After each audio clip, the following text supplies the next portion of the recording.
Good evening, learners. I welcome you to today's interactive session. My name is Dr. Adegun Adedroni. I am the course facilitator for this course EDF242, Theories of Counseling. Theory of Counseling is a 2-unit course and is a compulsory course for all learners of guidance and counseling. Basically, this course is telling about the theories that guide the counseling profession. We are going to look at the various types of learning theories, psychological theories, as it affects the counseling profession, how they are being applied, their techniques, their processes, steps, stages on how a professional counselor is to use these theories, and what each of these theories stands for, what problem they can solve, or what problem they can diagnose. We look at all of this in this theory. It's a very interesting course. I can assure you that if you pay attention to this course, you are going to enjoy it.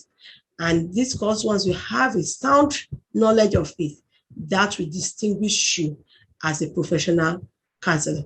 What makes a counselor different from an ordinary advice giver is the fact that a professional counselor is equipped with all the necessary theories to guide his or her professional career. I shall be sharing my screen with you soon. We are going to be looking at the conceptual view of counseling. Conceptual view of counseling, that is what we are going to be looking at. First, conceptual view of theory, that is what we are going to be looking at today.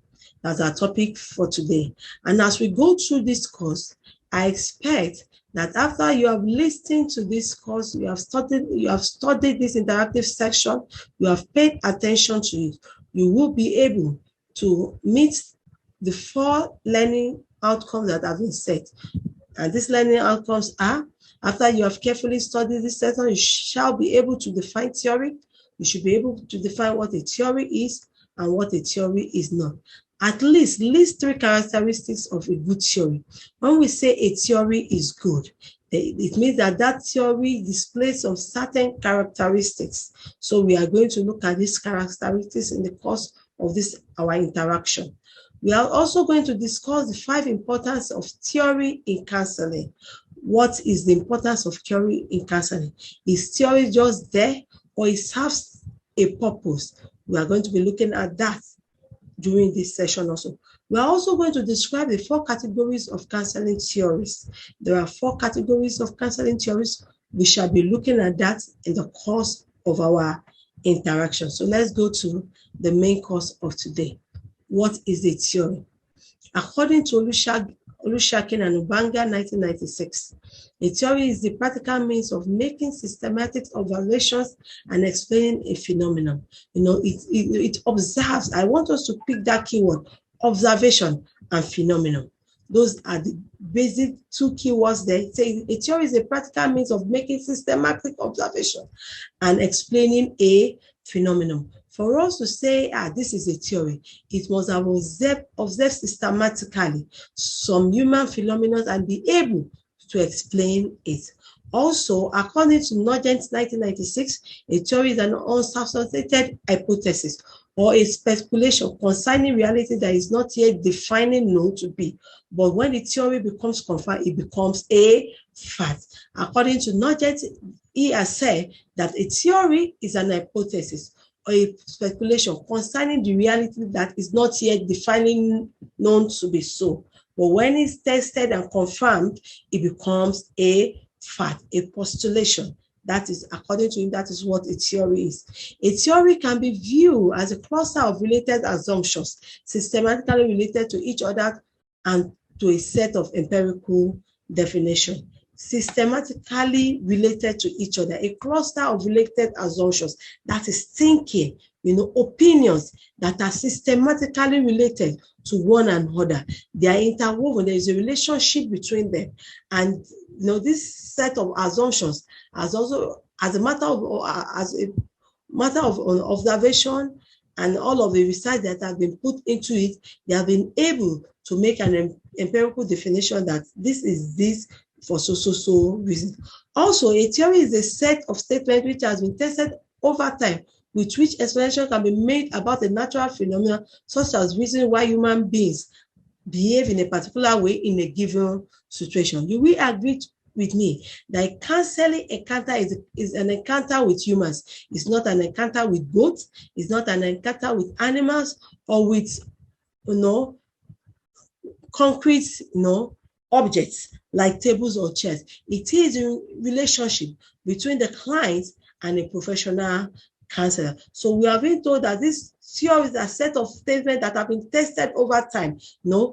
The proponents have tested, they have observed, they have done a lot of experiments to actually come out with this theory, explaining why we behave in certain manner or why we react when we are confronted with some certain challenges. Now, what are the characteristics of a good theory? You will know that in our learning outcome, that was one of the things I said. Characteristics that at the end of this lecture or at the end of this interaction, you must be able to mention at least 3 characteristics of a good theory. We are going to be looking at 5 now. It says a good theory must be clear, simple, and should be easily understood. There must not be any ambiguity in a good theory.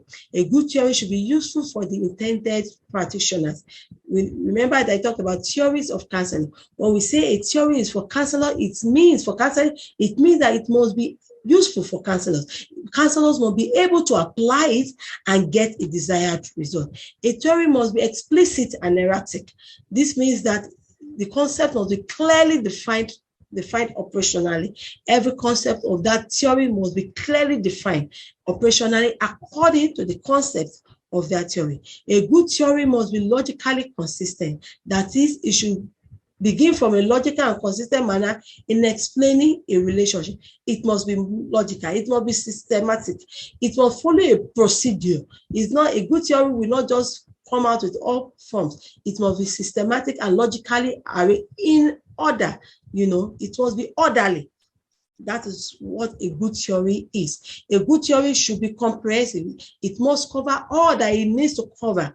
The area of interest of that theory must be fully covered. If a theory is talking about human behavior, every aspect of human behavior must be fully covered. Now, what is the function of a theory? What is the function of a theory? Theories perform some certain functions. We are going to be looking about 5 or so. There are several of them, but we're going to be looking at 5 in the course of our interaction tonight. So it serves as the bedrock upon which almost all counselors' activities are based. I've told you that a theory, with the help of a theory, a counselor provides a service effectively. So no counselor will set up a counseling encounter without a theory. That theory is the bedrock on which they build the foundation of their counseling session or interaction on. So a theory differentiates a professional counselor from a mere advice given or a non-professional guidance. Most times some people are confused. You are studying guidance and counseling. Who cannot advise? Who cannot guide? They are very ignorant. That's an ignorant statement, because what distinguishes you from your pastor or your parent or a secondary school teacher is that you are equipped with the counseling theories. You know how to use these theories, the techniques, the procedures of these theories. You know how to apply it in any given counseling situation to achieve a desired result. So that differentiates you, a true counselor, from a mere advice giver. So it helps in predicting and understanding human behaviors. Yes, these theories are talking about our behaviors, whether it's learning, whether it's our irrational thoughts. We have different kinds of theory or theories that are related to our career, progression or thereabout. All of these are human behavior. So once you are equipped as a counselor with these theories, when you come across a client or a counselee, you are able to predict what their behavior will be by your interaction with them, with the background of your knowledge of the theory. It makes the work of the counselor systematic and sequential. For every theory, there are procedures, there are stages, there are techniques, there are steps to be followed. So once you have a technique or a theory you want to use, and you have a laid down procedure, a laid down steps to follow, a laid down techniques to follow, it makes the work of a counselor systematic and sequential. It makes it very neat, very direct, and very easy. It helps the counselor to assist his client in modifying their behavior. That is the core of a counseling profession, of a professional counselor's job, modification of behavior. When you come across people with undesirable behavior, the job of the counselor is to help this person to modify his behavior to a desirable one. Categories of counseling theories. Yes, I told us that we have 4 categories of counseling theory. The first one is the psychodynamic approach. Now, this approach places emphasis on insight, unconscious motivation, and reconstruction of human personality. A theory that falls to this category is Sigmund Freud's psychoanalysis theory. It falls under this. In fact, it seems to be the only, theory that falls under the psychodynamic approach. This approach is telling us that human behavior or human personality is as a result of our unconscious motivation. They are inbuilt. We are not really affected by what goes on around us, but these things are inbuilt in us. There are things that are in our mind. There are things that at times we are unconscious of it. Now, we have the social psychology theory. They are of the opinion that social cultural factors rather than biological factor determines human personality. Social psychology theory, that is what they are saying, that our behavior, our personality is not biological, but our environment, and our relationship is what determines why we behave in a certain manner. This is simply put that if an arm robber gives birth to a child, that child does not necessarily mean that child will also become an arm robber. The child will only become an arm robber if an arm robber nurtures that child. That is when that child can become an arm robber. It therefore means that a pope child does not necessarily mean that person will be in Christianity, except that child is nurtured and is exposed to the environment that will enhance such behavior. So our behavior is a reflection of our environment. Cognitive orientation and behavior-oriented action therapy. This theory gives priority to the client's feelings, thinking, and doing. Once you hear the word cognitive, it has to do with thinking. Our mental function, that our behavior is as a result, or our character is as a result of our mental ability. What we are thinking, what we are feeling, what we are doing. Those are the things that determines the behavior we show.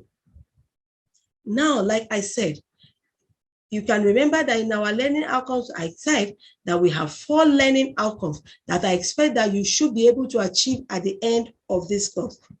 Now we have gotten to our self-assessment question. So after you have studied this session, you can assess how well you have achieved this learning outcome by answering the following questions. What is a theory?